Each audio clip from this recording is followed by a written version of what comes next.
यो न प्रचोदयात्। ॐ पक्वाग्ने धिये धिये दोषावस्तर्धिया वयम्। नमो भरन्ते महि त्वमेन पिता वसो त्वं माता शतक्रतो बभूविते अधा ते सुम्नमी मयि। ॐ शान्ति शान्ति शान्ति।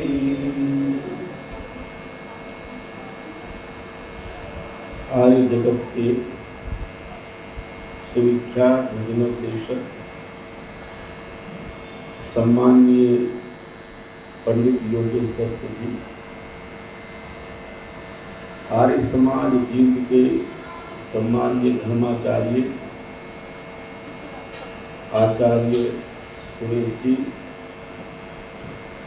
बहु सम्मान के पात्र आर्य समाज जीव के सम्माननीय प्रधान आदरणीय मास्टर राजवीर आर्य जी, और अभी उपस्थित नहीं है आदरणीय मंत्री श्रीमती विनीता आर्य जी, कोषाध्यक्ष सम्माननीय श्री नरेश कुमार आर्य जी, सम्मानित समस्त पदाधिकारीगण, सदस्यगण, सम्मानित समस्त आर्यभद्र पुरुषों,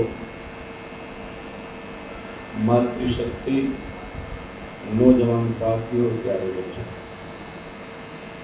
अभी आपने बहुत सुंदर विचारों को भजनों के माध्यम से सुना। उन्होंने एक बात प्रारंभ की थी, वहीं से इस बात को प्रारंभ करेंगे। संसार में प्रत्येक व्यक्ति दुख भी भोगता है, सुख भी भोगता है। तो शास्त्र में प्रश्न किया कि दुख का मूल क्या है। और एक बात और भी है, संसार में प्रत्येक मनुष्य दुख से छूटना चाहता है, सुख में रहना चाहता है। ऐसा एक भी व्यक्ति नहीं मिलेगा आपको जो दुखी रहना चाहता। तो शास्त्रों में, दर्शनों में एक बात आई है कि दुख का मूल क्या है, दुख कब से है, दुख आया कहां से। सुनो ध्यान देके। तो महर्षि गौतम कहते हैं दुख जन्म प्रवृत्ति दोष। वो कहते हैं दुख आया जन्म से, जब से जन्म से तब से दुख। इसका क्या हुआ, जब जब जन्म लेंगे तब तक बोलो दुख होगा। तो दुख से पूर्णतया बचने के लिए तो जन्म लेना बंद करना पड़ेगा, सीधी सी बात। यदि आप चाहते हो कि दुख से पूर्णतया छूट जाए, 100% छूट जाए, तो आपको उसके लिए क्या करना पड़ेगा, बोलो जन्म लेना बंद करना पड़ेगा। जब जब जन्म होगा तब तक दुख होगा, और संसार में दुख भी होगा और सुख भी होगा। क्योंकि जीव प्रकृति के अर्थात सृष्टि के सानिध्य से सुख दुख दोनों भोगता है। सुख और दुख दोनों जीव भोगता, निमित्त से ही, बिना निमित्त के नहीं भोग सकता।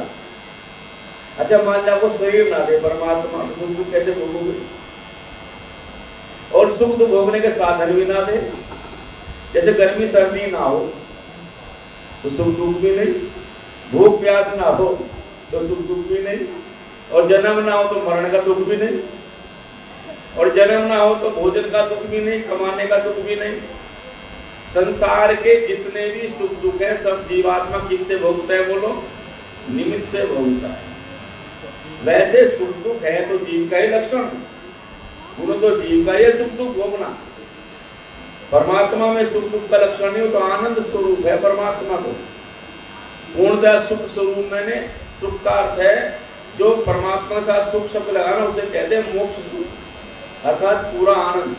परमात्मा का सुख हमारे जैसा सुख दुख नहीं है, उसका सुख अलग प्रकार का है। तो जहाँ परमात्मा सुख स्वरूप कहा है वहाँ ऐसा नहीं कि उसे धूप से सुख होता हो या सर्दी सुख होता हो या भगवान को पकोड़े खाने सुख दुख होता हो, ऐसा परमात्मा के साथ नहीं होता। ऐसा सुख दुख तो बोलो हम सबके साथ होता है। तो प्रश्न किया कि हम सुखी रहना चाहते हैं। संसार में आप देख लो, संसार में पूरा सुख नहीं मिल सकता। अरे सब जने बताओ, क्या संसार में 100% सुख मिल सकता है? जोर से बोलो, 100%। जो ये आचार्य जी 100% तो मिल ही नहीं सकता। और आप क्या चाहते हो? बोलो कितना चाहते हो? 100% तो संसार में तो मिलेगा नहीं। कितना ही बढ़िया मकान पाल रहा हो तो भी नहीं मिले, कितनी बढ़िया गद्दे खरीद लो तो भी नहीं मिले, कितनी बढ़िया गाड़ी खरीद लो बोलो तो भी नहीं मिले, अरबों खरबों के मालिक बन जाओ तो भी नहीं मिले, और सारी दुनिया के राजा बन जाओ तो भी नहीं मिले। संसार में 100% सुख। और आप यदि 100% सुख चाहते हो तो 100% सुख तो केवल परमात्मा के पास ही है और संसार में किसी के पास नहीं है। अब यदि 100% सुख चाहिए तो क्या करना पड़ेगा बोलो? परमात्मा से मिलना पड़ेगा। विज्ञान जी महाराज ने एक बात कही कि परमात्मा से मिलन अर्थात मुक्ति एक जन्म में नहीं होती। ये ध्यान सुन लो, जन्मों जन्म में होगी। यदि मैं सोचता हूं यदि 1000 जन्म में भी हो जाए ना प्रयत्न करने पर तो भी सस्ता है मामला। सुन लो ध्यान से, क्यों सस्ता है? यदि आप 1000 जन्म भी लग जाए ना, आप क्या आपसे शुरू करो 1000 जन्म बाद मुक्ति हो जाए तो भी सस्ता ही है मामला। क्यों है? क्योंकि मुक्ति का जो काल है ना, अर्थात 100% सुख का जो काल है, 100% आप कितने दिन तक सुखी रहोगे?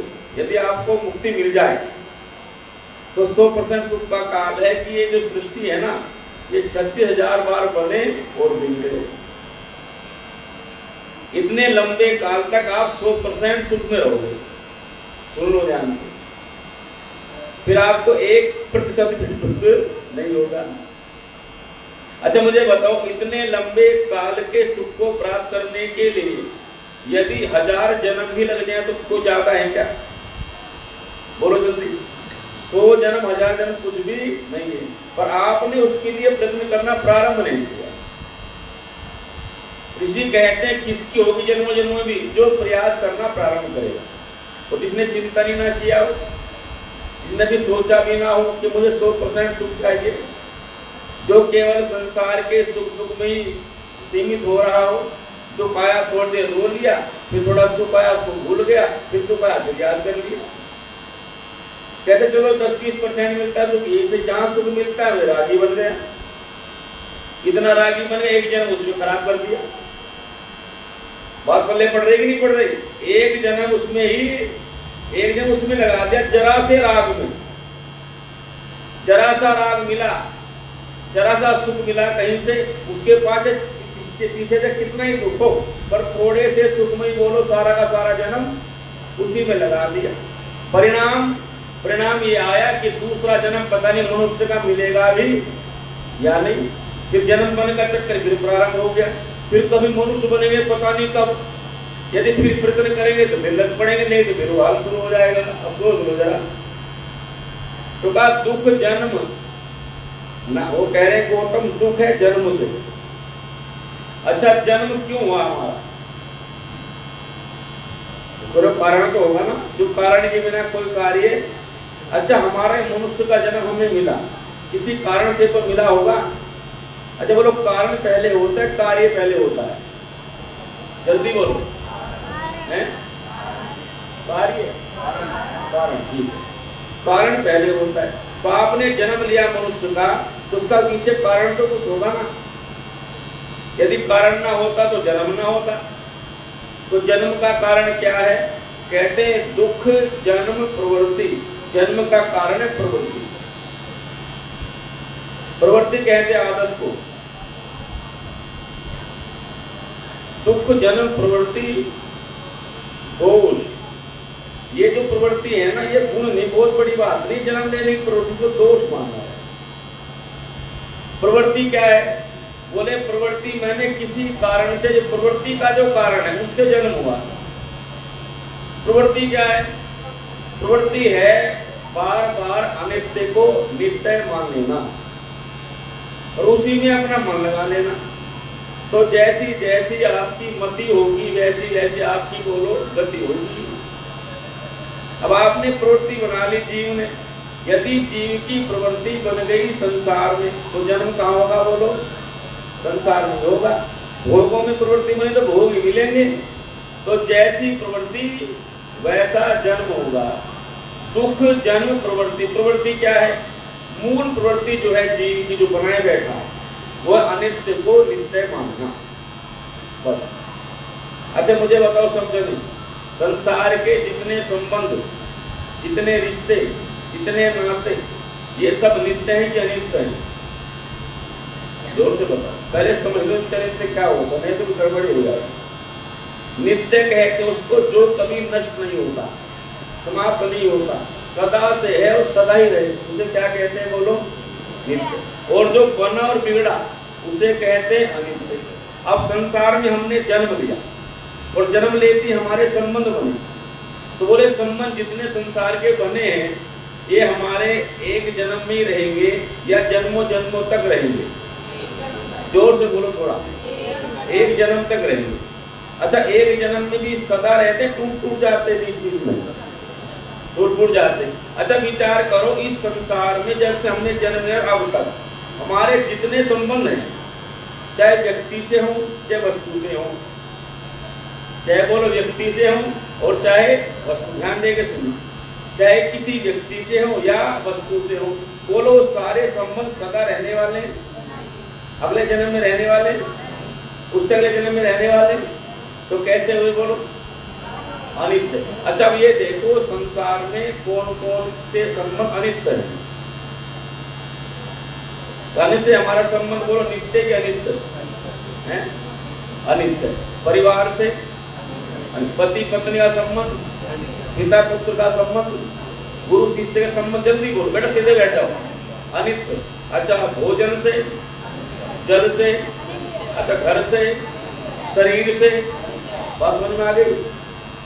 बात समझ में आ गई? नहीं आज पक्की आ जानी चाहिए। इसलिए कह रहा हूं संसार में धन से लगा करके शरीर तक जितने संबंध है सारे धनानि भूमो वस्तु गोष्ठे नारी गृह द्वारे जने शमशाने और देह सिखाया। ये बात तो मैंने बार बार सुनी है ना, परंतु अब आप तक बातें फिट बैठी नहीं है मस्तिष्क में। धनानि भूमो, धन धरती पे रह जाएगा, पशु पक्षी अपनी जगह रह जाएंगे, नारी घर के दरवाजे तक जाएगी, मित्र बंधु शमशान तक, या नित्य संबंध है सारे, और शरीर चिता तक। अच्छा बोलो इससे ज्यादा संबंध आपके जगत में है? तो सारे संबंध कहते हैं अनित्य। और प्रवृत्ति क्या है? इन अनित्य संबंधों को नित्य मानना। अच्छा बोलो आप सब इनमें ज्यादा खोए रहते हो सब संबंधों में। रात दिन इन्हीं का चिंतन है, रात दिन इन्हीं का विचार है, रात दिन इन्हीं के लिए रोना धोना है, किसी कमाइए।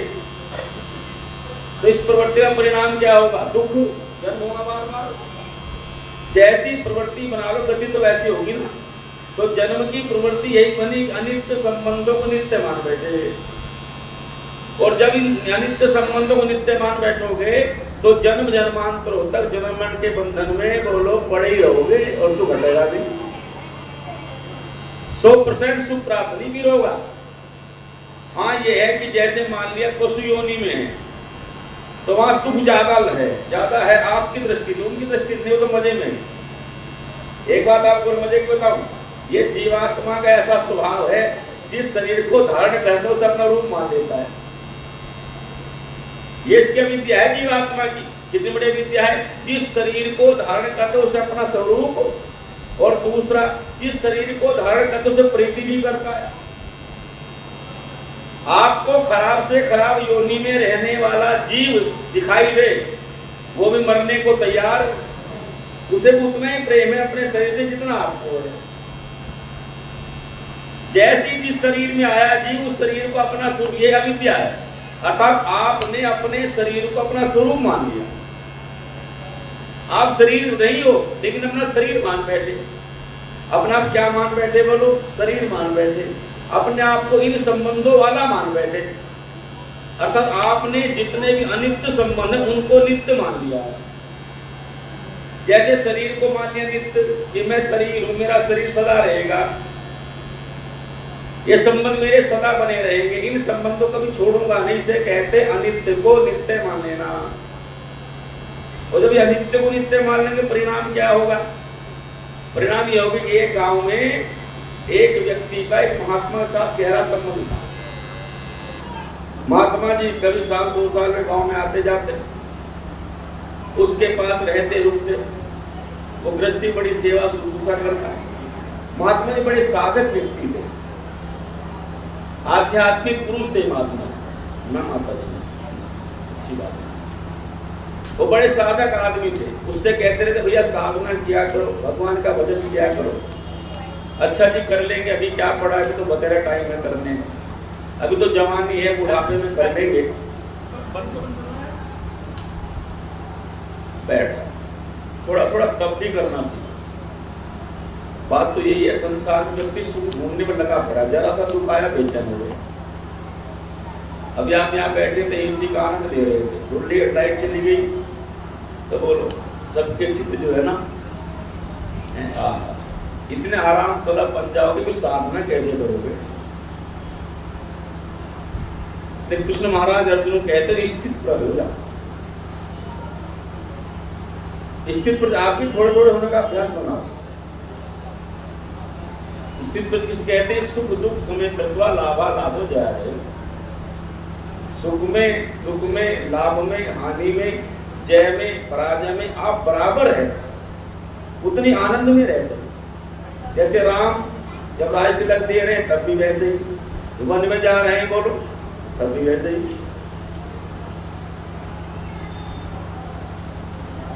ऐसा अभ्यास जीवन में थोड़ा थोड़ा बनाना चाहिए, तब समझो आपने सुनने का जीवन में कुछ लाभ उठाया है।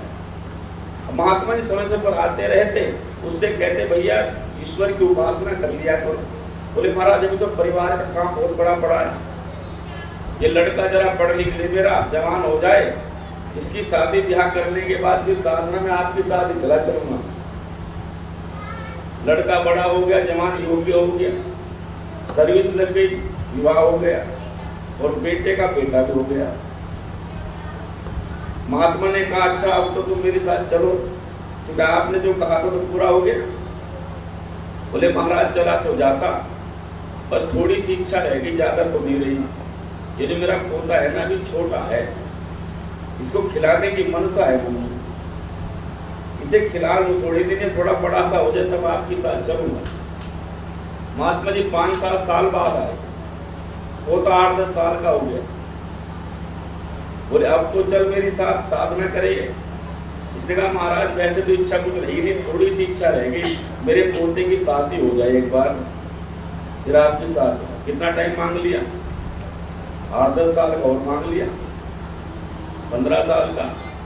अब महात्मा जी आए कई साल बाद, पोते की शादी भी हो गई, इसकी आयु 80 साल की हो गई तब तक। इसने कहा अब तो चल, अब तो तेरे पोते की शादी भी हो गई है। एक उसे कहते हैं राग, जिस कारण जिस प्रवृत्ति से बार बार जन्म होता है। इसने कहा चला तो जाता गुरु जी, वैसे तो इच्छा कुछ रही नहीं, सब भगवान ने पूरी कर दी है, एक छोटी सी कामना रह गई, ये जो मेरा पोता है ना, इसके कोई बाल बच्चा हो जाए और तो उसको देख करके मैं आपके साथ चलूं। ये कामनाएं ठीक वैसे ही बढ़ती जाती है जैसे अग्नि में कोई घी डाल दे, एक के बाद दूसरे के बाद तीसरे। इसलिए इनको तो रोकना पड़ता है, जबरदस्ती बांध बनाकर।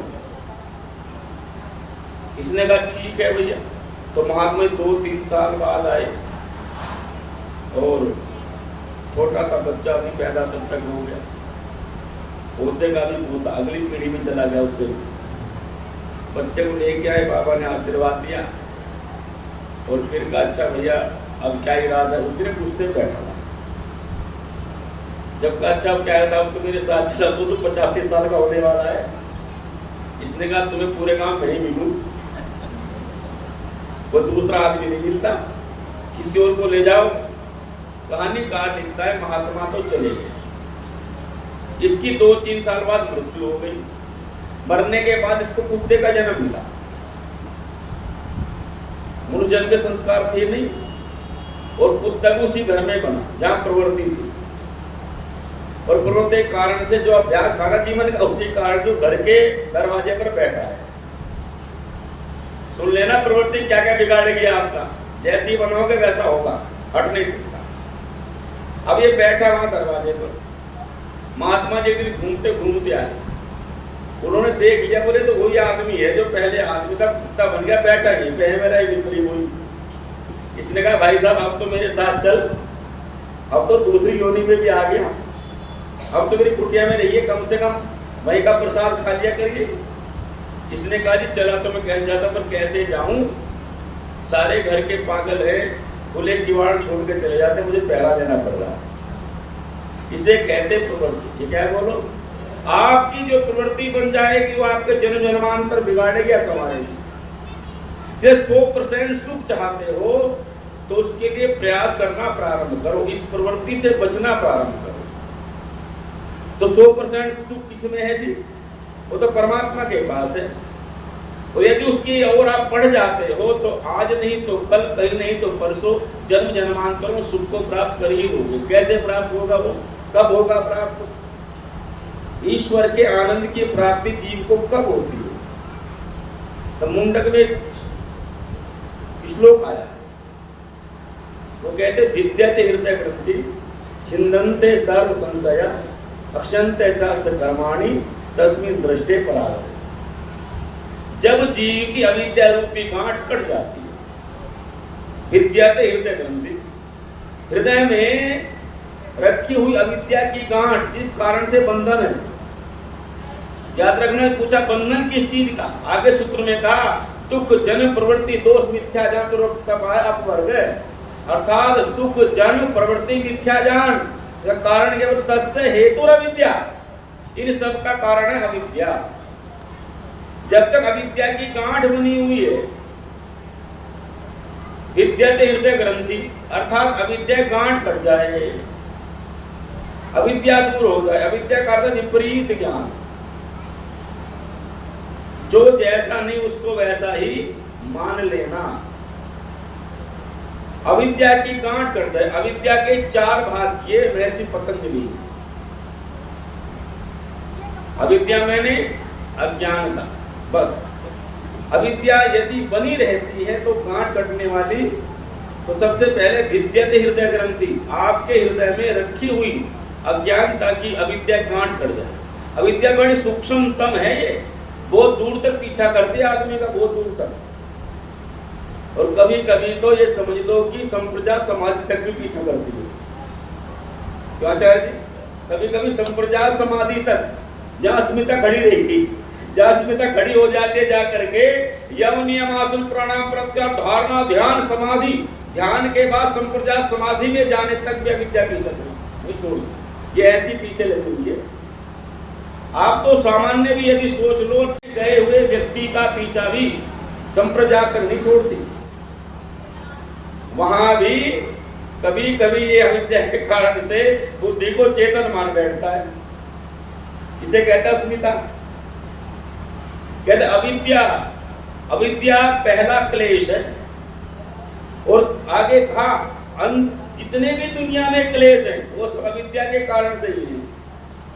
तो दुख का मूल क्या है जी बोलो? अविद्या। क्या दुख का मूल बोलो? जन्म भी अविद्या से ही। अविद्या कटेगी, जन्म मरण खत्म। इसलिए सबका हेतु क्या है? तस्य हेतु अविद्या। फिर आगे लिखते रीते ज्ञानान मुक्ति। रीत मैंने निश्चित ही बिना ज्ञान के मुक्ति होने वाली नहीं है।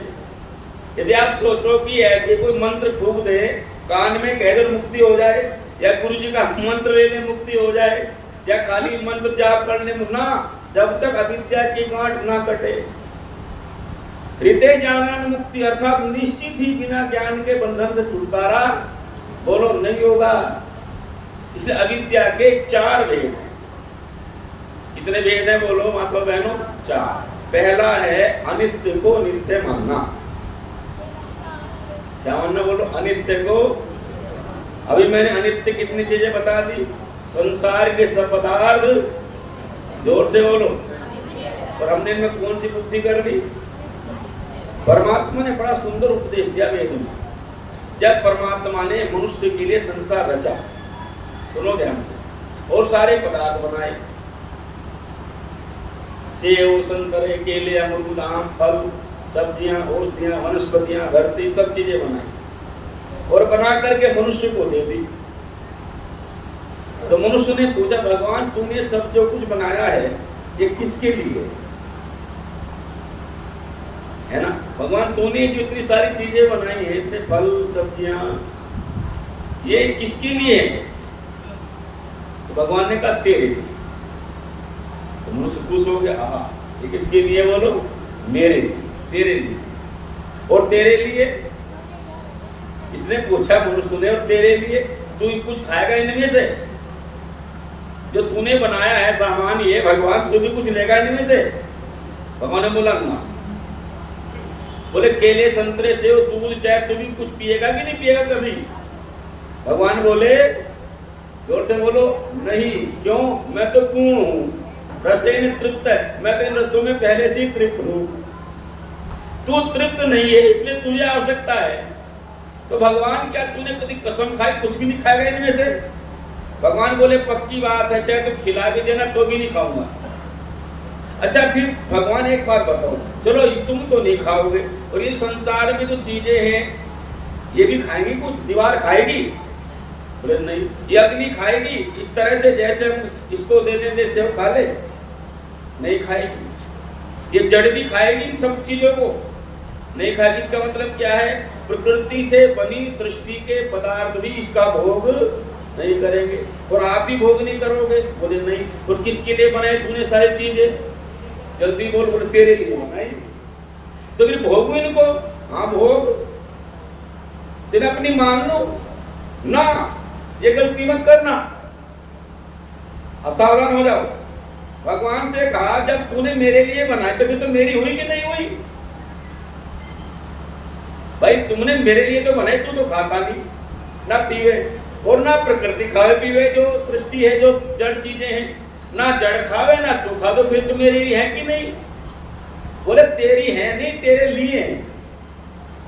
जरा बात पकड़ो, तेरी नहीं है तो मेरी ही। पर क्या है? पर इसने जब भोग करना प्रारंभ किया ना, इसने इस बात को भुला दिया कि मेरे लिए है। ये से अपनी मान बैठा। और अपनी मानते क्या पैदा होता है बोलो? अपनी मानते वस्तु में राग पैदा होता है।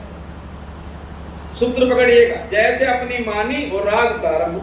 जैसे मैं इस माइक को अपना मान लूं तो क्या पैदा हो जाएगा बोलो? राग प्रारंभ। जहां जहां अपना मानोगे वहां वहां पैदा क्या होगा? जल्दी बोल दो, राग। जैसी दुनिया की वस्तु अपनी मानी आपका राग प्रारंभ हुआ। और राग का मतलब है जहां जहां जिन दिन से सुख मिला जिन वस्तुओं से, उनमें राग पैदा हो गया। फिर थोड़े दिन बाद उनसे दुख मिलने लगा। फिर क्या पैदा हुआ बोलो? द्वेष पैदा हो। इसलिए राग और द्वेष दोनों अपना मानने से तो पैदा हुआ। पकड़े बात आ रही है? ये सारी सृष्टि भगवान ने आपको बना करके दे दी, लेकिन एक उपदेश दिया परमात्मा ने वेद में, उस उपदेश को हमने भुला दिया। देने वाले ने, जैसे आप विचार करो, आप कोई चीज लाते हो ना खरीद करके, तो वो जो दुकानदार है ना, जैसे आपने फ्रिज खरीदा, जैसे आपने कोई बाइक खरीदी, जैसे आपने एसी खरीदा, तो एक किताब आपको देता है ना? क्यों देता है किताब? उसको बुकलेट बोलते हैं। बुकलेट दे दिया आपको, कहा भैया इसका प्रयोग ऐसे ऐसे करना, ये सुख देगी। क्या करना बोल? ऐसे ऐसे करना। क्या देगी? इस एसी को ऐसे चलाना, उल्टा सुल्टा मत चला देना, नहीं सुख नहीं देगा, फिर दुख देगा। पैसे भी गए तो ठंडक भी नहीं मिली। तो परमात्मा ने सारी चीजें दे करके, जैसे वो दुकानदार कहता है कि बुकलेट ले जा, अच्छा मुझे आप बताओ, वो जो बुकलेट है वो वही कंपनी बनाती है जो सामान बनाती है, दूसरी कंपनी बनाती है? जो कंपनी सामान बनाएगी बुकलेट भी बोलो। ऐसा नहीं होता कि आपने बाइक तो खरीदी बजाज वालों की और बुकलेट दे जाना सुजुकी वाले, ऐसा नहीं हो सकता। जिसकी कंपनी उसी की बोलो। तब कह दूं जिसकी दुनिया उसी की बुकलेट। तो भगवान ने जब दुनिया बना करके सब पदार्थ आपको दिए तो साथ में कहा कि इसका प्रयोग कैसे करना, जिससे तेरा ये जीवन तो सुखी हो ही, तुझे मोक्ष के आनंद की प्राप्ति भी हो जाए, तेरा ऐहिक और पारलौकिक दोनों प्रकार कल्याण हो जाए। तो परमात्मा ने बुकलेट दे दी, उसका नाम क्या है बोलो? वेद। और वेद में उसने बताया कि पदार्थ तो मैंने बना दिए, इसमें से मैं भोग नहीं करूंगा, तेरे सुख के लिए बना दिए, इनका भोग कर, खूब खा पी, खूब मस्त रहे। अच्छा फिर लेकिन एक काम करना, इनको भोगना जरूर, अपना मत मानना कभी। और उससे क्या होगा? अपना मानते तो संकट शुरू हो जाएगा। तूने अपना माना, तेरा जन्म मरण खराब हुआ। अपना माना तो रागी हुआ, और जैसे तुझे राग हुआ वैसे ही तू अनित्य में नित्य मान बैठेगा। और जैसे अनित्य को नित्य माना, तेरी प्रवृत्ति बार बार जन्म लेने की हो जाएगी तो मुक्त नहीं हो सकेगा। ईशावास्यमिदं सर्वम। एक बात और पूछी इसने मनुष्य ने, भगवान एक बात बता, तो ये सामान बना करके केवल देता ही है या सामान के साथ भी रहता है? ये दुनियादारी बना के तूने मुझे दे दी या दुनियादारी के साथ भी है? इसने कहा ईशावास्यमिदं सर्वम, मैं बनाता भी हूँ, नियम में चलाता भी हूँ और धारण भी करता हूँ। इसलिए परमात्मा याद रखना, नियामक भी है, निर्माता भी है और धाता भी है। वह परमात्मा बनाता भी है, रचता भी है। और बोलो रची वस्तु को जो जो भगवान ने बना, बोलो सबके भीतर है कि नहीं? जो जो बनाया, एक भी वस्तु ऐसी जिसमें परमात्मा ना रहता। ईशावास्यमिदं सर्वम, मैं सब जगह रहता हूँ। फिर क्या करते रह करके? बोले बनाकर व्यवस्था करता हूँ। इसलिए परमात्मा अपनी बनाई वस्तु की व्यवस्था भी करता है। और क्या करते हैं? बोले सब जगह, तो फिर तू मेरे भीतर भी रहता होगा। बोले हाँ। बोले कब से रहता है? बोले जब से तू है। भगवान में कब से हूँ? बोले तू तो अनादि है। और आप? बोले मैं भी अनादि हूँ। अच्छा तो मेरे साथ सदा रहते हो? परमात्मा बोले सदा रहता हूँ। बोले कैसे रहते हो? बोले व्यापक व्यापक संबंध से रहता हूँ। समय तुम मेरे से भी सूक्ष्म हो? बोले तेरे से भी सूक्ष्म हूँ, तेरे भीतर रहता हूँ। अच्छा कभी कोई ऐसा समय हो जब तुम्हें छोड़ देता हो? ना छोड़ता तो नहीं, जब कभी कभी ऐसा टाइम हो, कभी तुझे नींद आती हो, सोता हो, कहीं खाने पीने जाता हो, कि ऐसा काम करता हो, परमात्मा बोले ये मेरे में है ही नहीं चीजें, न मैं खाता हूँ, न पीता हूँ, न आता हूँ, न जाता हूँ, सर्वत्र विद्यमान रहता हूँ। अच्छा फिर क्या करता है तू? बोले मैं तुझे कर्म करते हुए देखता रहता हूँ, हर समय, रात को भी, दिन में भी।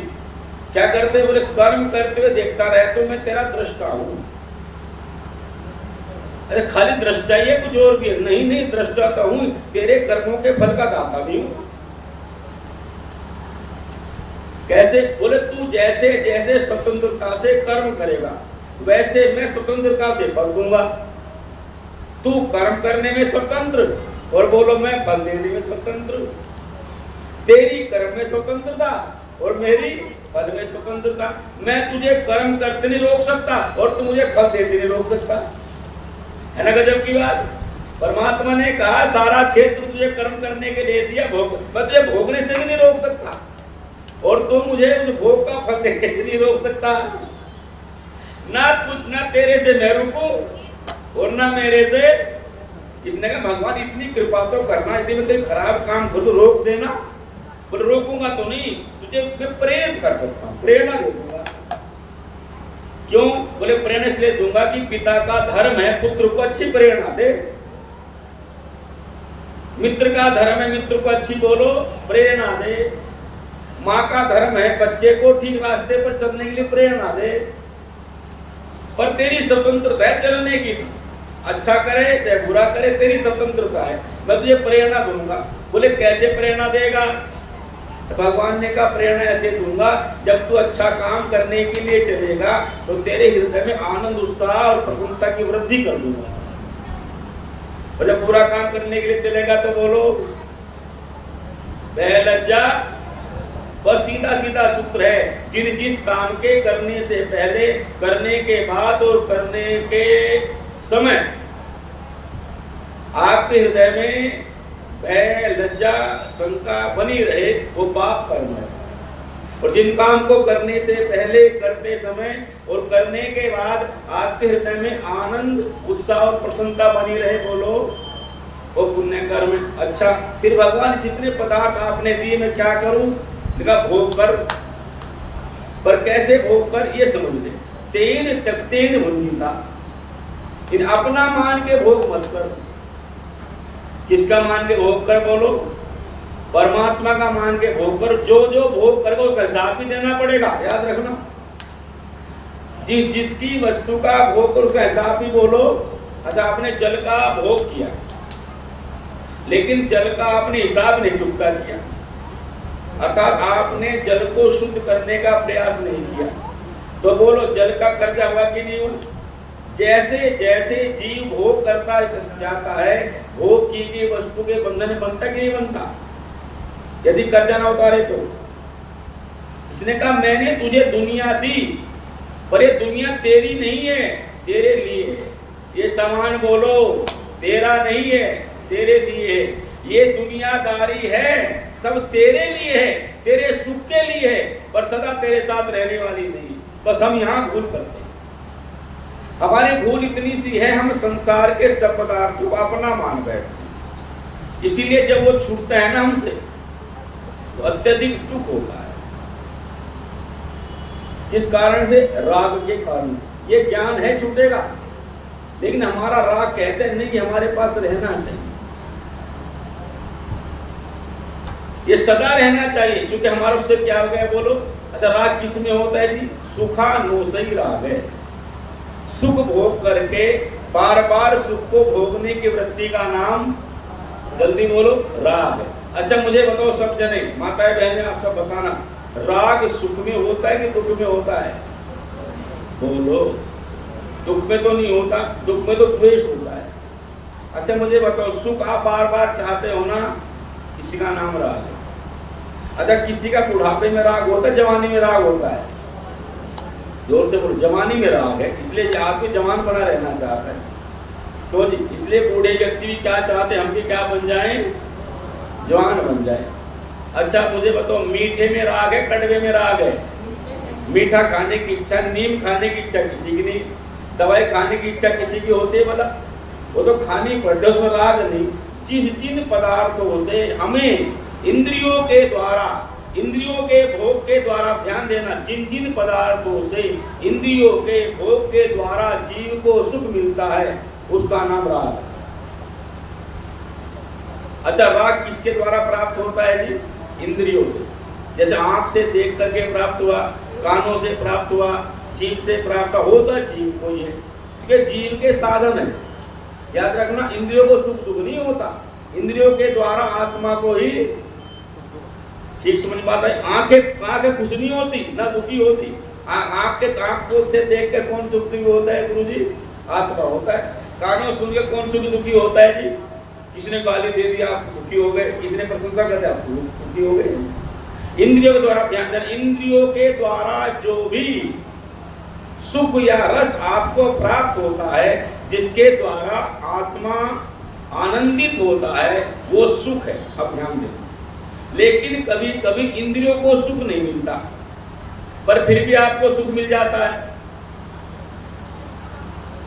जैसे अब सुनना ध्यान से, जैसे आपने भोजन बनाया और 2-3 सब्जी बनाई, चावल बनाए, रोटी बनाई, सलाद वगैरह सब है, और आप खाने के लिए तत्पर हैं।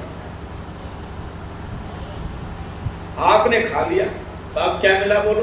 सुख। जीभ से स्वाद ले क्या मिला? जल्दी बोलो।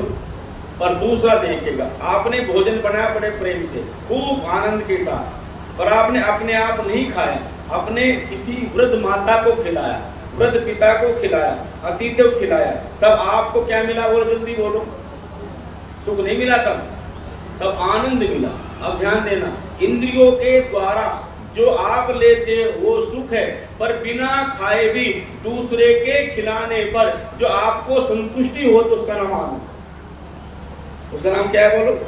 आनंद और सुख में यही अंतर है। आनंद वह है जो बिना इंद्रियों के द्वारा भी आपको हो जाए, और सुख केवल इंद्रियों से ही प्राप्त होगा।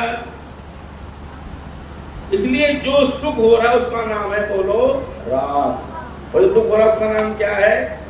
तो संसार में राग भी है, और जो आप सुख भोगते हो वो आपका राग चिपट जाता है, और वो राग आपको, अब क्या होगा इसमें? अब ध्यान देना, आपने आज आम खाया, आज आम खाया, और आम खा करके उसका स्वाद लिया। आम का स्वाद थोड़ी देर तक जीभ में रहा, फिर समाप्त हो गया। आम भी समाप्त हुआ, उंगली फेंक दी, लेकिन आम का जो राग है ना वो समाप्त नहीं हुआ। उसका बन गया संस्कार। क्या बन गया? बोलो, संस्कार बन गया। अब आप 1 साल बाद फिर आम खाओ, और आम खा रहे हैं, पर आप क्या कह रहे हो? जैसा मीठा वो था, जल्दी बोलो, ऐसा ये। अब साल भर पुराना राग है कि नहीं? ऐसी जन्म जन्मांतरों में राग बने रहते हैं। ये मत सोचो खाया छुट्टी हो गई ना, छुट्टी कहाँ हुई? जो भोग रहे हो वो तो अंदर बैठा राग बना हुआ है ना। कठिन मामला। अब जो आप भोग करते हो, जो सुख आपको मिलता है, उसका राग संस्कार में बैठा है। इसलिए कहा सुखानुसई राग है, सुख भोग करके और बार बार सुख भोगने की इच्छा का नाम। जैसे आपने हलवा खाया, और हलवा बहुत अच्छा बना प्रसाद में, और हलवा भी समाप्त हो गया, पर आपके अंदर राग बन गया, हलवा बहुत अच्छा। आपने घर जा करके अपने धर्मपत्नी से कहा हलवा बनाओ, वैसे ही बनाना जैसा वहां खाया था। उन्होंने पूरा प्रयास करके बनाया, पर वैसा का वैसा कभी भी बोलो। अच्छा, कभी ऐसा होता है एक सब्जी दोबारा वैसी टेस्टी बन जाए? हाँ, देखो उन सबका अनुभव, कुछ ना कुछ अंतर तो बिल्कुल सेम नहीं हो सकता। वो सेम नहीं बना तो बोला हलवा तो बना पर वैसा, इसका नाम राग। सुख भोगा, सुख भोग करके बार बार भोगने की वृत्ति का नाम। इसके विपरीत द्वेष है, अर्थात हमने दुख भोगा। जैसे किसी को बुखार आ जाए 5-4 दिन, तो कई दिन का याद रहता ना भाई साहब, कई दिन तक नहीं, कई सालों तक याद रहे। और जब भी कोई बुखार खा मिले तब क्या मुझे भी एक बार। और जैसे ही बुखार का संस्कार है, बोलो दुख पैदा होता है कि सुख पैदा होता है, तो वो भी संस्कार बनता है। अर्थात संसार में सुख भोगने के बाद बनी वृत्ति का नाम राग है, और दुख भोगने के बाद बनी वृत्ति का नाम द्वेष है। राग भी दुख है, राग भी दुख पैदा करेगा, ये बंधन है। और बोलो द्वेष भी, ये दोनों के दोनों अंतर इतना मान लो कि दोनों ही बंधन है, दोनों को ही छोड़ना पड़ेगा। इसे दोनों को ही क्लेश का। और किस कारण सारे क्लेश हैं? अविद्या के कारण। अविद्या का पहला भाग क्या है जी? अनित्य को नित्य मानना, नित्य को अनित्य मानना। संसार अनित्य है, इसको नित्य मत मानो। दूसरा, जड़ को चेतन, और चेतन को, जोर से बोलो, जड़ मानना। अच्छा, ये देखो, अनात्मा को आत्मा और आत्मा को अनात्मा, दोनों एक ही है। हम संसार में देखते हैं व्यक्ति जड़ को चेतन माने बैठा है, और चेतन को, जो चेतन मूर्तियां घर में हैं, माता पिता आदि, उनकी सेवा नहीं करता। जो जड़ मूर्तियां हैं, और वो क्या माने बैठा है? लो भगवान जी भोग लगा है कि नहीं? भोग लगाता है, लगाता। किसको लगाता है? जड़ को। क्या मान रहा है? चेतन। दूध से नहला रहा है, दही से नहला रहा है, शहद से नहला रहा है। ये क्या है? अविद्या की विद्या। जोर से बोलो, कौन सी अविद्या है? जड़ को चेतन मानना। फूल चढ़ा रहा है, पत्र चढ़ा रहा है, पैसे भी चढ़ा रहा है। और आजकल तो ऐसा अविद्या चल पड़ी कि आजकल तो भगवान को साथ भी घूमते। मैं वहाँ उसपे प्रधान जी अभी यमुनानगर में बस स्टैंड में था, स्टेशन की तरफ जाना था, तो वो 3 व्हीलर खड़ा था, उसमें बैठा था, तो 2 बेटियां आई, वो ग्रेजुएशन कर रही थी, तो दोनों आके बैठी, उनके हाथ में डलिया थी, डलिया। तो मैंने पता नहीं क्या वो डलिया, मैं थोड़ा उसका किया, तो वो लड़की उनमें से एक बैठ गई, एक सामने दुकान थी पेप्सी वाले की, लिम्का, पेप्सी, चिप्स वगैरह, तो उसने एक चिप्स का पैकेट लिया, एक पेप्सी की बोतल ली, और पेप्सी की बोतल लेके उसका ढक्कन खोला, ऐसे खोल के पेप्सी ढक्कन में डाली, और वो उसमें एक मूर्ति छोटी सी रखी थी, उसके मुंह को लगाई। मैंने कहा बेटा ये तुमने क्या किया? पढ़ी लिखी? बोले हाँ जी हम तो बीए में हैं, फाइनल हमारा है। अच्छा ये क्या लेंगे? बोले ये लड्डू गोपाल है। मैंने कुछ खाने का सामान है? मैंने जान बूझ के कहा, पता तो मुझे पाए। नहीं नहीं जी खाने का सामान नहीं, गुरु होता है, ऐसे कपड़े पहन रखे थे ना, ये जी पंडित जी खाने पीने का सामान नहीं होता, तो भगवान कृष्ण का बाल रूप है, इसे भगवान मानते और सारा दिन साथ में रहते हैं, जो खाते हैं वही खिलाते हैं। मैंने इसलिए पेप्सी पिलाई।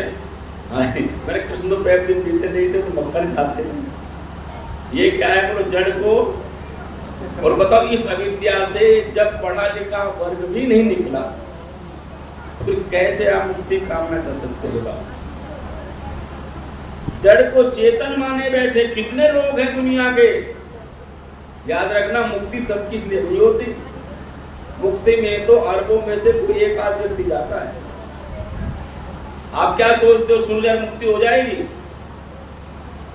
आप देख लो कितना सूक्ष्म विज्ञान है। राग द्वेष का छूटना कितना कठिन है, अविद्या का छूटना कितना कठिन है। इसलिए जड़ को चेतन मानना, चेतन को तीसरी बात, अपवित्र को पवित्र मानना, और पवित्र को, अच्छा बोलो शरीर पवित्र है कि अपवित्र? शरीर में कुछ भी पवित्र नहीं है, पसीना पवित्र है इसमें, आप एक दिन ना नहाओ तो वो पास नहीं बैठेगा। शरीर पवित्र नहीं है, आत्मा पवित्र है, स्वभाव से पवित्र है आत्मा, वो तो निमित्त से मैली होती है, लेकिन शरीर का आकर्षण चारों ओर फैला हुआ है। शरीर को लोग देखते हैं, ना मन को देखते हैं, ना बुद्धि को देखते हैं, ना आत्मा को देखते हैं। और चौथी है पाप को पुण्य और पुण्य को पाप मानना। जैसे आप गंगा में गए स्नान करने के लिए, थोड़े फूल पत्ते लिए और गंगा प्रवाहित कर दिए, इसलिए कुछ पुण्य मिलेगा। अब बोलो फूल पत्ते डालने से जल शुद्ध होता है अशुद्ध होता है? अशुद्ध करना जल को पुण्य है कि पाप है? किया पुण्य के लिए तो वो पाप रहा है। ये बड़ा सूक्ष्म, इसलिए का विद्यते हृदय ग्रंथि, जब जीव की अविद्या रूपी गांठ कट जाती है। ठीक है ना? अब समय हो गया, बाकी सबका धन्यवाद। ओम शांति।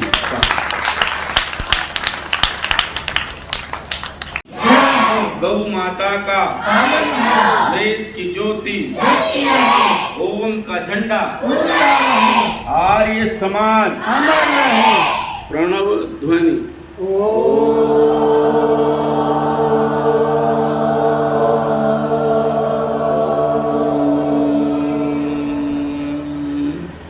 सभी को सादर नमस्ते। सभी का